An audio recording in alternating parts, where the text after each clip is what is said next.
नमस्कार, बहुत स्वागत है आपका TV9 भारतवर्ष पे। मैं हूं आपके साथ विपिन चौबे। 5 बज चुके हैं और आज भारत की बड़ी खबरें और वायरल तस्वीरें सच की कसौटी पर परखी जाएंगी। वायरल से लेकर वेरीफाइड तक हर खबर का हिसाब करने जा रहे हैं हम न्यूज काउंटर में। और न्यूज काउंटर की शुरुआत आज बात रामलला के धन के गबन वाले विवाद की। पहले चढ़ावे की रकम में कथित गड़बड़ी का मामला सामने आया। अब खुलासा यह हुआ है कि राम मंदिर में श्रद्धालुओं द्वारा दिए गए दान के सोने का UEM जयपुर एक आदर्श लक्ष्य है। भावी छात्रों के लिए अच्छी नौकरी, भविष्य के लिए तैयार कौशल के साथ अच्छी शिक्षा।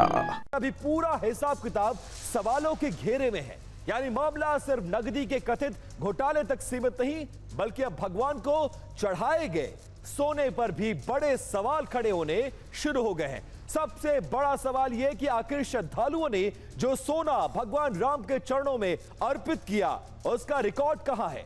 वो सोना कितना था? वो किसके पास है?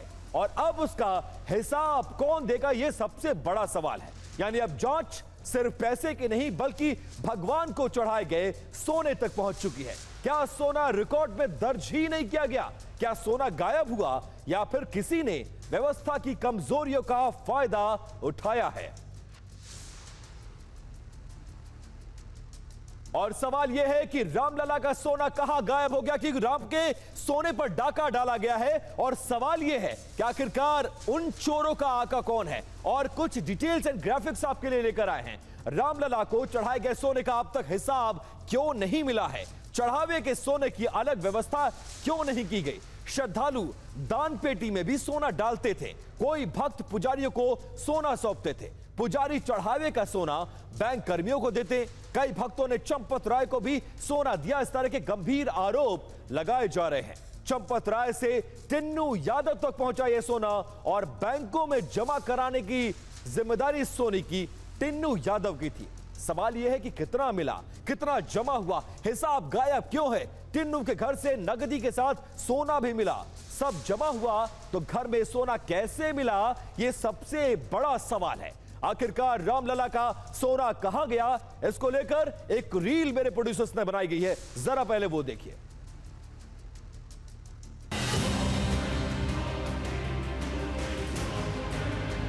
माननीय उच्चतम न्यायालय, संज्ञान ले और एक बड़ी कमेटी का गठन हो करके इसका खुलासा हो। तो ये बात सही है कि समाजवादी पार्टी कभी मस्जिदों के चंदे पर या किसी अन्य संस्थाओं पर कोई प्रश्न खड़े नहीं करती। भाजपा के लोग हैं वो आज भगवान राम के नाम पर आए और भगवान राम को नाम को बेच रहे हैं, और पूरी तरीके से देश में आस्था को इन्होंने तार किया है। जो भी पाप किया उसको कड़ी सजा मिलेगी। विरोधियों को चिंता करने की सपा को जरूरत नहीं है। ये राम विरोधी रहे, राम मंदिर के विरोध में आज ये लोग उसके शुभचिंतक ना बने।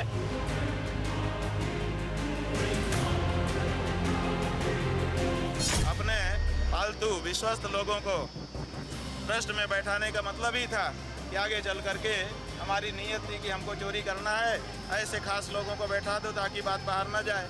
तो जो जिस काम के लिए ट्रस्ट बना था वो काम हो रहा है। इस मामले के तह तक पहुंच करके जो कुछ भी होगा उसमें आखिर तक, परिणति तक उसको लेकर जाएंगे।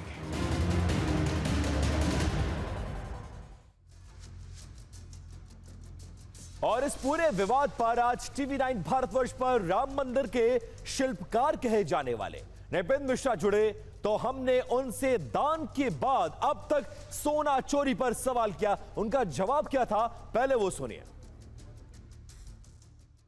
जो चिंता मेरी है कि जो दान पात्र हैं उसमें लोग रुपए के अलावा अब उसी समय भगवान के समक्ष अपने कुछ आभूषण उतार देते हैं, अंगूठी, कान की बाली, कंगन, और वो डाल देते हैं।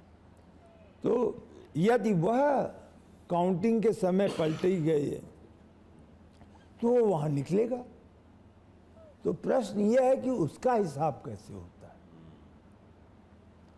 और यदि यह सही है कि वहाँ बंडलों की धनराशि गई है, तो आभूषण अंगूठी तो बहुत ही आसान है, उसको आप मुंह में ही रख करके चले जाएं। लेकिन सर एक आम आदमी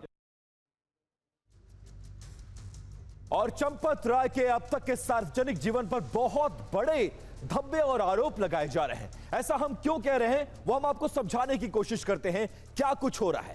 दरअसल कल उत्तर प्रदेश के मुख्यमंत्री योगी आदित्यनाथ अयोध्या जा रहे हैं, रामलला के दर्शन भी करेंगे। लेकिन पहले जब भी सीएम अयोध्या दौरे पर जाते थे तो राम मंदिर के दर्शन करने के दौरान और इस मौके पर राम मंदिर के दर्शन कराने की जिम्मेदारी जिला प्रशासन के साथ साथ मंदिर ट्रस्ट की भी होती थी और ट्रस्ट का प्रतिनिधित्व करते थे चंपत राय और हर मौके पर वो मौजूद रहते थे। लेकिन इस बार व्यवस्था को बदला गया है, इस बार ऐसा नहीं होगा। ऐसा हम नहीं कह रहे बल्कि जिला प्रशासन का वो निर्देश कह रहा है जिसके तहत यह कहा गया है कि कल मुख्यमंत्री के दौरे में चंपत राय आप नहीं रहेंगे, ट्रस्ट की तरफ से आप किसी को नामित करिए, वो मुख्यमंत्री का आगमन की अगुवाई करेगा और वो दर्शन कराने की पूरी जिम्मेदारी उठाएगा। अब हम आपको वो लेटर टेलीविजन स्क्रीन पर दिखा रहे हैं और इसमें वो प्रोटोकॉल है, ये वही लेटर है जो अयोध्या जिला प्रशासन ने जारी किया है।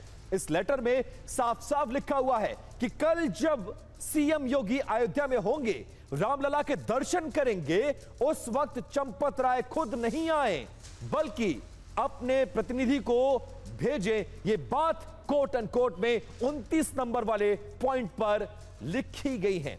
चंपत राय पर उठ रहे गंभीर सवालों के बीच नृपेंद्र मिश्रा ने उनकी भूमिका को लेकर क्या कहा, जरा वो सुनिए पहले। चंपत राय जी निष्कलंक हैं। पिछले 37 वर्ष या 40 वर्ष से वह इस मंदिर के आंदोलन से जुड़े हुए हैं और उन्होंने हर परिस्थिति का सामना इस अवधि में किया है। उनका परिवार नहीं है, कोई वो अपना बैंक अकाउंट नहीं रखते क्योंकि वो ट्रस्ट से जो खर्चा है उनका चलता है। मैं नहीं समझता कि वह यदि ऐसा हुआ है तो उसमें किसी प्रकार से वो जुड़े हैं या मिलित हैं, सम्मिलित हैं।